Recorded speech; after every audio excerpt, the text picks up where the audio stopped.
Hello, my name is Justin Swayze. I'll be sharing about the Action Research Project for Problem-Based Experiences 1 for West Alabama.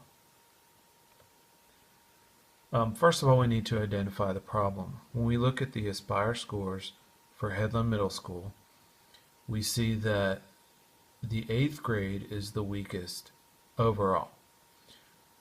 They have the highest percentage of students not scoring at or above grade level. But when we take a closer look, we notice that 7th grade has really strong foundational skills, but their on-level or their grade level skills are lower. And then 8th grade, they have weak foundational skills, but they have strong grade level skills.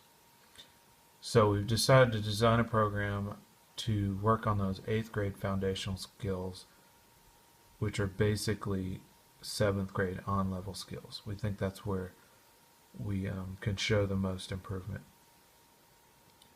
Our program objectives are to improve Aspire scores, to help students master the 7th grade math standards, and also to teach them test-taking strategies.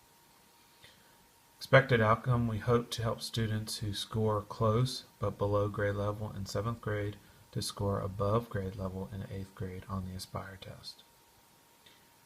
Our documentation, we have invitation letters inviting parents to allow their students to attend the program since it's an after-school program. Response forms, that's where the parents decide, yes, I want to have my students go, or no, I don't, and the reason if they opt out. Sign-in sheets for each session, pre-test and a post-test. Our evaluation plan, students will take a pre-assessment, then they'll take a post-assessment at the end of the program showing how much they've learned. And then when the Aspire scores come in, that's really going to tell us whether the program worked or not. Project management plan includes the scope of the project, stakeholder map, work plan, deliverables, and communication plan. Scope of the program, that's going to be 8th grade students working on their foundational math skills on Thursday afternoons, and we will also run this through our 8th grade basic skills class to try to reach more students. Stakeholder map includes teachers, students, parents, and administrators. Our work plan, I'll create letters and response forms. Ms. Frank will create the envelopes, give them to the students, and the students will return the response forms to them. I'll create sign-in sheets, and I'll develop a pre-assessment and post-assessment. Mr. Sanders and I will choose the materials, and also we will lead the sessions. Our deliverables, we'll have a pre-assessment, we'll have lessons for those students that for the objectives that aren't mastered, and then we'll have a post-assessment.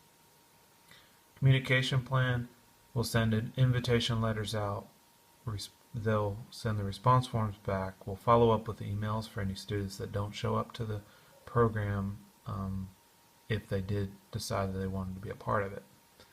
And then we'll have ongoing communication as necessary for any problems that arise. Review of the literature shows that there's still an achievement gap between white and Asian students and African and Hispanic students. Also, there's an achievement gap between high-income students and low-income students. The review of the literature also showed that if we want to close the achievement gap, schools must encourage more minority students to take advanced classes. Also, we need to challenge all students by a curriculum with high standards, knowledgeable faculty, and quality assessments. Also, we need to implement response to instruction properly and completely. And then we also need to intentionally teach grit.